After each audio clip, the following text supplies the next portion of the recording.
Hello everyone, I'm the Enforcer, and welcome to the breaking news. Please make sure to like, comment, and subscribe, and support us on Patreon, link in the description below. Today we have breaking news to cover, as we've been able to hear that the State of Israel has continued to bombard the city of Tehran, striking at an Islamic Revolutionary Guard Corps protected bunker underground within the northern area of the city, while at the same time targeting and destroying the Iranian state television headquarters earlier today. We've also been able to hear that in the meantime, Israeli forces overnight were successful in their attempts to destroy and target Iranian ballistic missile launcher trucks based out of the area of Tehran and the western regions of the country close to Tabriz and Kermanshah. Outside of that, we have also been able to hear that the IAEA agents have once again stated that there is a significant risk of radioactive contamination around former nuclear sites which were targeted and destroyed by Israelis over the past 108 hours. Meanwhile, we have been able to hear that attacks have been resumed against nuclear sites at Isfahan as the state of Israel is continuing to move forward with their denuclearization plans forcefully against the Islamic Republic of Iran.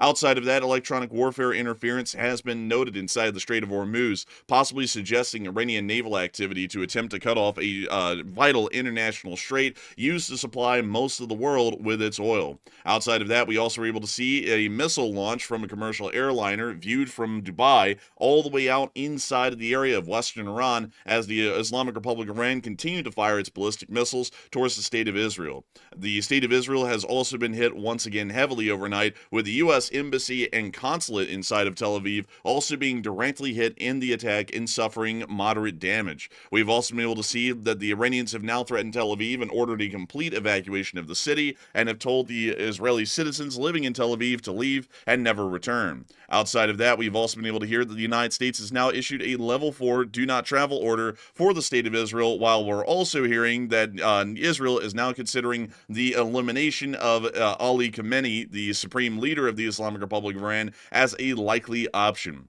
Outside of that, the United States of America is continuing to move warships, which are now being deployed into the eastern Mediterranean to provide larger amounts of air defense for the state of Israel, and we're also hearing now that U.S. Strat Tankers are now entering the region in mass, with around 22 to 23 Strat Tankers of the KC-135 and KC-46 variants making their way into the region at this time. We have a significant amount of news and developments to be covering over the past 24 hours alone, largely the past 12 hours actually, inside of the region, and moving to us directly into the city of Tehran, we have been able to see and hear of significant strikes being conducted by the Israeli Air Force against Iranian strongholds and key sites throughout the city, as we were able to hear that new strikes have been conducted on Tehran within a northern region near to the mountains, which we were able to see in this clip right here. We can actually hear the sound of the explosions and see the mushroom clouds rising off of the hillsides just a couple of miles away as the Israeli armed forces were declared to be hitting an underground IRGC site near to the area of Tehran. These underground sites are famous and house a decent amount of military equipment and personnel being used by the Islamic Revolutionary Guard Corps to conduct their retaliatory attacks against the state of Israel. The bombardment was severe, as we were able to report multiple explosions within the area and on the surface near to this compound, as it does appear that the Israelis are going for a knockout blow on the Islamic Revolutionary Guard Corps facility in this area of northern Tehran. Outside of that, we have also been able to see pictures as well showing us the actual bombardment as it was being seen on the hillside, and it is nothing short of a Michael Bay movie, at least in terms of explosive force. We can see that the Israelis did hit with multiple thousands of pounds of explosives onto the facility multiple times over, and we have not been able to confirm the amount of damage or the amount of internal damage that has been caused at the IRGC facility within this mountain, but it does appear that the bombardment was significant and may have possibly caused some decent damage, or considerable damage for that matter, to the area of the IRGC facility. Outside of that, it is uncontested at this point that the Israelis do have air superiority over the city of Tehran, as we are now seeing that Israeli long-range Hermes drones are now operating over the city without any concern for their own safety. And we can see here in this clip one of those Israeli Hermes drones slowly flying over the city, taking in more data and intelligence on Iranian positions and Iranian force disposition to be able to plan future strikes against the city of Tehran and to continue to level the Iranian military's capabilities. We have also been able to see outside of that it appears that the Israelis are already taking advantage of the situation of the complete air supremacy to start hitting other key targets that would be vital to the conducting of the Iranian state. And we were able to see that apparently one of those main key tasks is interrupting broadcasts inside of the Islamic Republic of Iran. The clip I'm about to show y'all actually is a short snippet from the Iranian state television network out of the Iranian state television headquarters, and it appears to show a broadcaster woman on TV speaking most likely fiery rhetoric against the state of Israel in the ongoing attacks, and swearing that the Iranian government will completely destroy and level the Israelis without the Iranian people hardly even feeling it or hardly even noticing it, because the Israelis will not even have the chance to retaliate. That aged like milk even in the course of this clip, and I'm just going to let y'all see what actually happened. صدای متجاوز به خاک وطن، صدای متجاوز به صدای حق و حقیقت است. آنچه که ملاحظه کردید، صدایی که شنیدید، فضای غبارآلود استادیوم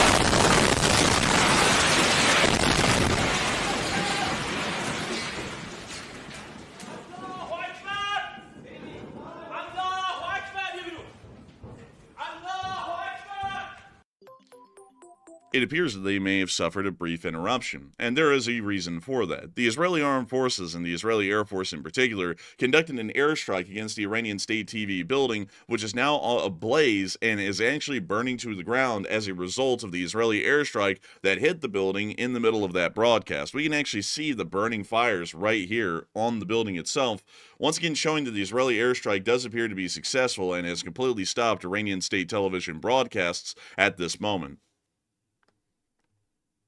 We see the fire has pretty much engulfed the large part of the northern and central areas of the compound, although at this moment the southern area of the compound appears to largely still be untouched by the fire, although that will most likely change soon as the fire has pretty much eaten most of the insides of the building by the point this video was being filmed.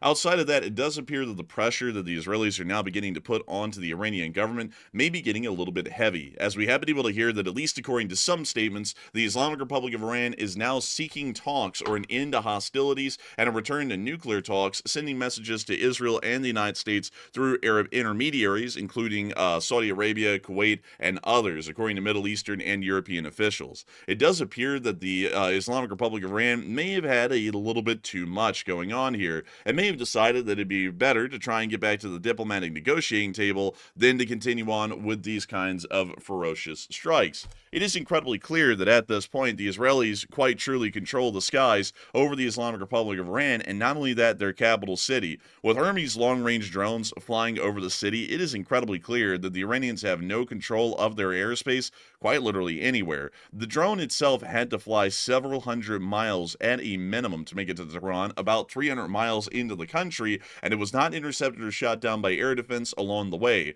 Now, these drones are flying directly over Tehran and getting vital intelligence in picture and satellite data to be able to help corroborate and also add on to the information that the Israelis are working with to conduct their attacks and plan them. This is showing that the Iranians have quite literally nothing left to defend their skies. No ground-based air defense systems appear to be able to reach and shoot down the drones. They also have no missile-based air defense systems that are operational at the moment to shoot down those drones, and it means from this point on that is pretty much a litmus test to show that Iranian air defense is non-existent, and the Israeli Air Force is quite literally able to strike anywhere without any of the strikes even attempting to be intercepted whatsoever. It also seems that the Islamic Republic of Iran is now starting to note within Tehran itself that this is starting to cause some major impacts, as Iranian state TV was just knocked out a short while ago, and not only that, we were able to see that the Islamic Revolutionary Guard Corps bunker within northern Tehran was also targeted and largely damaged this morning from what we can tell, although we're still waiting for additional video and picture evidence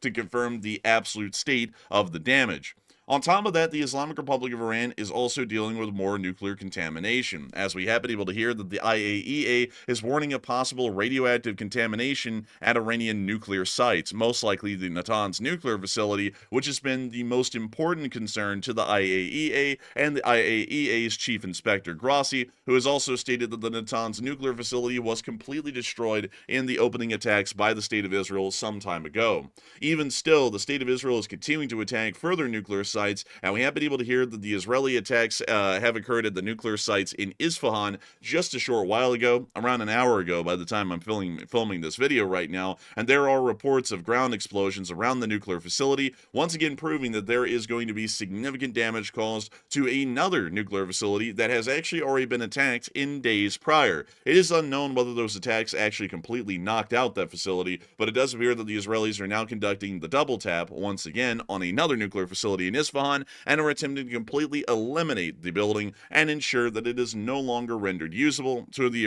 Islamic Republic of Iran and its nuclear weapons and development programs. We have also been able to hear some interesting developments inside the area of the Strait of Hormuz, as we have been able to hear that there is some sort of electronic interference in the Strait of Hormuz and the Gulf with significant impacts on AIS. We are able to see this here, as a matter of fact, and it does seem that a large amount of this electronic interference is happening directly around the Strait of Hormuz and largely through the southern area of the Persian Gulf, heavily suggesting that the Islamic Republic of Iran may be conducting electronic warfare operations as it attempts to set forward and close off the Strait of Hormuz to international traffic to create a severe diplomatic escalation to the ongoing conflict between Iran and Israel. We already heard that this idea was floated around 3 days ago by Iranian officials to close off the Strait of Hormuz to pretty much put international pressure on everyone else to try and force an end to this conflict. It appears that may be something that the Islamic Republic of Iran might be trying to move forward with now that we're hearing of heavy electronic warfare interference within the Strait of Hormuz, and it's highly likely that the Iranians will be attempting to use this as leverage in diplomatic negotiations,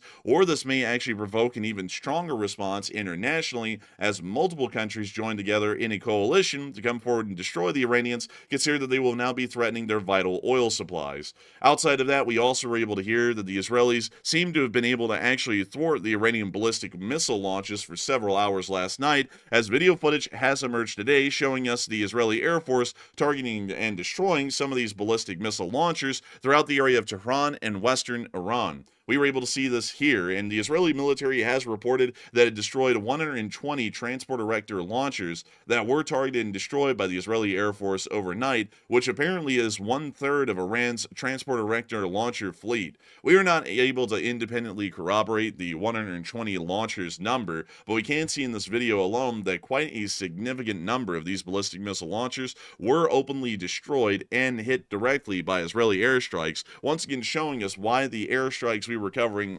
yesterday on live stream were delayed, as these were the airstrikes that were happening at that moment, and it appears to have greatly damaged or hindered the Iranian strike for hours, as the strike was launched around 3.5 hours after it was originally planned to be conducted. We can even see more footage here as well, once again showing us the impacts and explosions of Israeli airstrikes hitting these launchers and knocking them out before they could even fire their missiles. It does appear that the attacks were largely a success in starting to limit the ballistic missile launchers available to the Islamic Republic of Iran, and not only that, delaying that attack that was occurring yesterday around 12 to 16 hours ago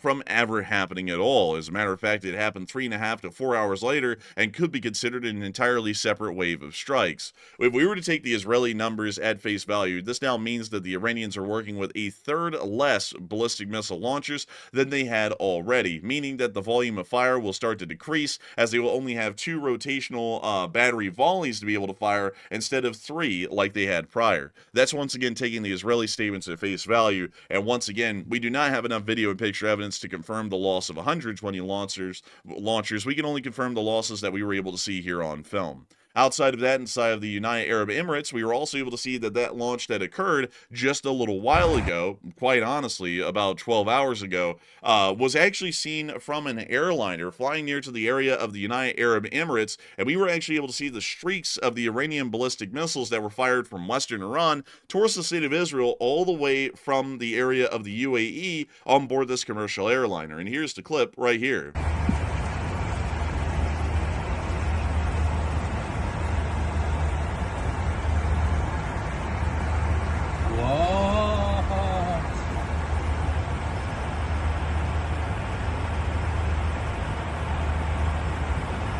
We can actually see in the clip that these missiles are in flight.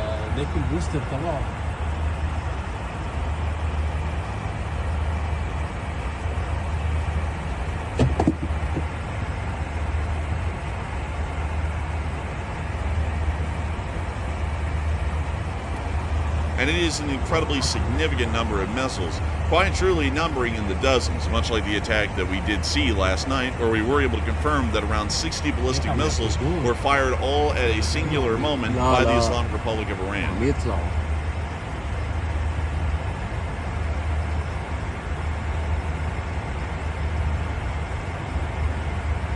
واو. انك بس يصير فوق الغلاف الجوي كيف بيختفي.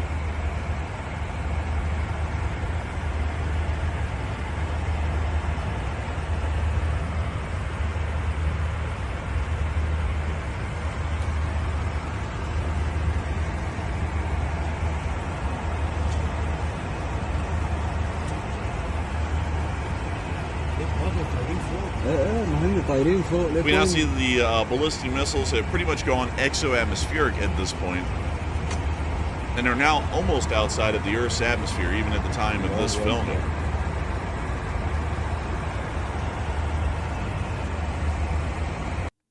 Nevertheless, it does appear that while these strikes were launched, the Israelis were able to largely intercept a significant number of these ballistic missiles that were fired. We were only able to confirm that out of the 60 or 70 that were fired, around a small handful of them made it through, around 8 or so, meaning that the area interception rate was not exorbitantly high, but it was a little bit higher than 80%, meaning that that's largely up with the contemporaries like the state of Ukraine, which also have somewhere close to 80% interception rates on average. However, while that is the case, we were able to see that impacts did hit the area last night, and we were able to hear that Iranian missiles apparently hit the U.S. Embassy in Tel Aviv. I believe that may be a bit of a misstatement by the original poster there. The U.S. Embassy inside of Israel is now inside of Jerusalem, and there is a U.S. consulate that is in Tel Aviv at the moment. It's a fairly small detail. It doesn't really mean much of anything and a big difference. It's just that the U.S. consulate is more so of a subordinate office to the main embassy in Jerusalem, as the embassy was moved from Tel Aviv to Jerusalem many years ago, back in the late 2010s. This is something that has never really been accounted for by a lot of people, but the main U.S. embassy that once existed in Tel Aviv was then downgraded to a consulate, while a new U.S. embassy building was built inside of Jerusalem. Outside of that, we were able to see the damage that was caused to the consulate in this video here, once again confirming that a U.S. facility inside of Israel did come under attack and was moderately damaged as a result.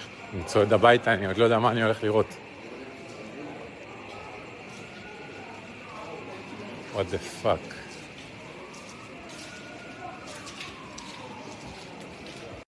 That's the end of that clip, still showing damage to the the U.S. Consulate inside of Tel Aviv. Sorry, everyone, correction there. Moving on from that, we also were able to hear that the Iranians are now threatening the entire city of Tel Aviv and have issued this warning to the citizens of the city. We advise you to leave the city immediately for your safety and security and never return.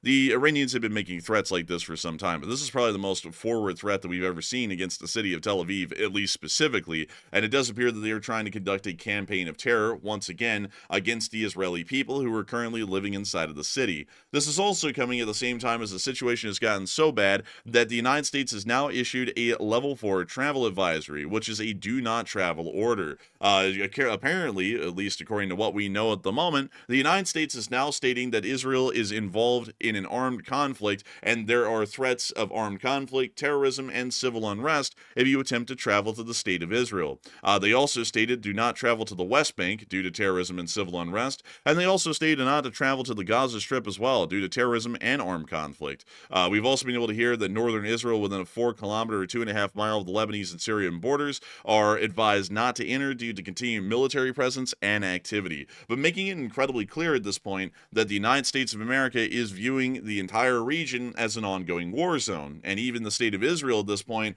while having a fairly decent air defense system, is such a dangerous place that U.S. citizens are now being told not to even attempt to travel into the area. This is still as Iranian drones were still making their way into Israeli airspace overnight, and this Israeli Peten helicopter, which is their version of an Apache, was able to successfully shoot down this Iranian long-range drone, a Shahed 101, just several hundred feet away from an active Arrow 3 anti-ballistic missile launcher, which we can actually see in the left corner of the video right over there.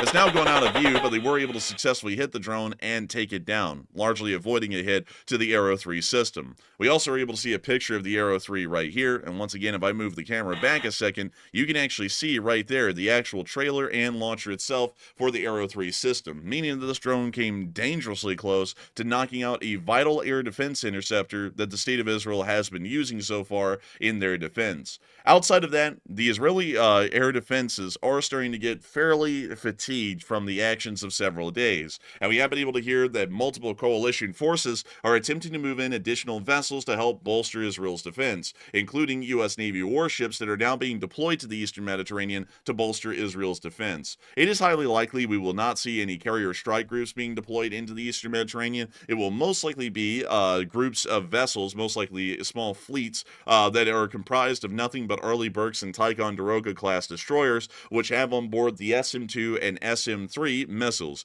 These are incredibly good at ballistic missile interceptions, and as a matter of fact are able to intercept targets nearly 1,000 miles away, meaning that they actually could fire all the way at the ballistic missiles being fired from Iran before they've even exited Iranian airspace and made it over Iraq, meaning that the Americans are about to be moving in the heavy firepower in terms of air defense to be able to try and protect the State of Israel from future Iranian ballistic missile attacks. These are really the only defense systems that will work as well.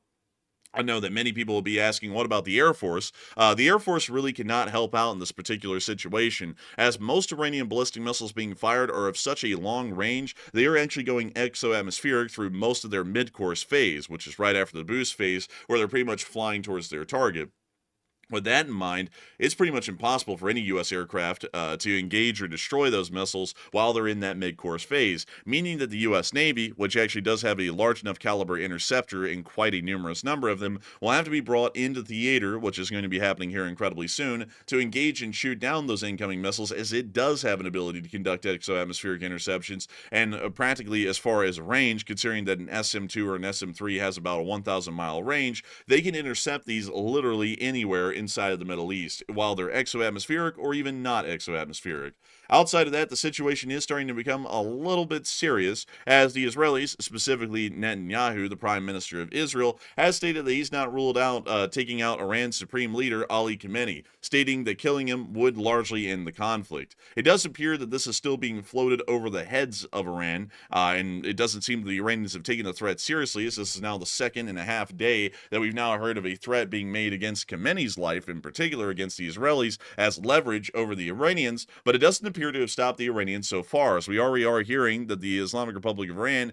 is going to be preparing for another wave of strikes against the State of Israel here soon, and will most likely be continuing the conflict in an indefinite fashion until the Islamic Republic of Iran either collapses, or they have to find some way to create a peaceful resolution in the conflict where they return back to the negotiating table with the U.S. inside of Oman, which would most likely go nowhere. And so with that, that is all of the major breaking news and developments that we have at this moment. Oh, by the way, there is one more though. U.S. Strat Tankers are entering the region. The flights that we saw taking off last night from U.S. air bases is confirmed to be moving to the Middle East. It's not a part of any kind of a military exercise, and it does appear that this is being done so that way the U.S. can possibly prepare to join Israel's strikes against Iran, or, according to others, give the president more leverage and abilities to make decisions within the region. And so with that, that actually is all of the major breaking news that we have today. I have to thank you all so much once again for watching, and if you have enjoyed, I've got to say a huge thanks to you. We've been trying our best to make sure the news is coming out here on this channel on pretty much a hourly basis at this point, as much as we can, outside of sleep and other things that we have to tend to in our lives, like eating and drinking some water. But outside of that, I do thank you all so much once again for enjoying, and if you all have really enjoyed this video, please make sure to like, comment, and subscribe. And if you've made it to this point in the video and you'd like to let us know that you made it to this very end of the video, please make sure to put down in the comment section, let's see here, what will we put down in the comment section today? Oh yeah, make sure to put down TV in the comment section below. That is a T and a V. Put that down in the comment section below for a little bit of condolences to the Iranians for losing their entire television station today for the state media. But outside of that, that is all that we have today. I thank you all so much once again for watching, and if you all really enjoyed, please make sure to support us on Patreon. The link is in the description right below this video, and it helps us to be able to continue to fund our operations here on the Enforcer channel, and to keep putting out daily news like we have been for years at this point. And so a massive thanks to you all so much once again, and we will see you all in the next one.